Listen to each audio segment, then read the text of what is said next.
Go ahead, boss. All right. Well, so we're getting close to harvest, and so we start looking at the grapes, getting ready to be picked. We're looking for maturity. We want good flavors, and of course, with the reds, we want good colors. The easiest indication to follow the maturity is the sugar level, and so we check the sugar with a refractometer, which we have in this drawer over here. Someplace.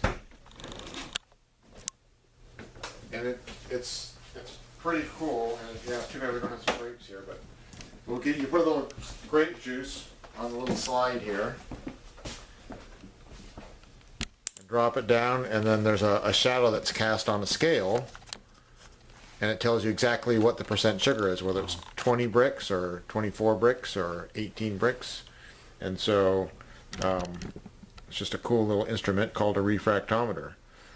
So that checks the sugar, and that gives us an indication of the ripening. Where are you now? As far as sugar goes, yeah. Well, we haven't done any extensive sampling here, but we do. Their vineyard will come in next week. Actually, it's my mother's vineyard, and it's at about 23 or 22 bricks. We checked it a couple days ago, but the acid is still very high. What does 1 degree of bricks mean? It's a percent sugar. So 1 bricks is basically technically it's 1 gram of sugar per 100 milliliters of juice, but it's very close to a percentage. Okay. So if we bring in grapes at 22 or 24 bricks, then that's about 24% sugar. Janet had spoken about a sort of temperature ratio that also equaled 1 bricks as far as like spacing out where you're at now and when you'll pick as far as like timing it. Right. What was that again? Well, so that's, so we know, on certain fields on how fast they ripen and how much sugar is accumulated per week. And if it's a very light crop, you might get, and it's a warm week, you might get 2 or 2.5 degrees bricks per week ripening. And so if we're sampling at 21 or 22 now, we can figure next week we'll be at 24 and be ready to go. Why do whites generally go first and then reds second? It depends on the variety, and they all will bud out and start growing in the spring at different times, and so that gives them a little head start. And then part of it also is what bricks you pick them at, and often you pick reds at a higher bricks than whites anyway. And then also it depends on crop level and also what the climate is for that season. So, but normally we'll pick Chardonnay and Sauvignon Blanc before we pick Cabernet and Merlot and Zinfandel. But Pinot Noir is a red grape, and it's often a little bit earlier. So what's the story in the lab for right now? What's I mean, this is where the sort of like scientific choices made. What sort of samples you got for us?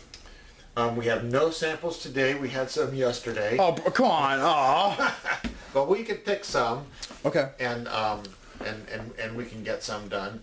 But we do. So we'll check there's 3 things we check early on, and that's the sugar, the bricks, the acid, which is the TA we call it, the total acidity, and then the pH of the juice. Talk about the relation between sugar and acid, but both chemically and flavor profile-wise. In the grape, as the sugar goes up, as the grapes ripen, the acid goes down, and so the total acidity drops, and the pH, which is a marker of acidity, goes up, and so we watch that.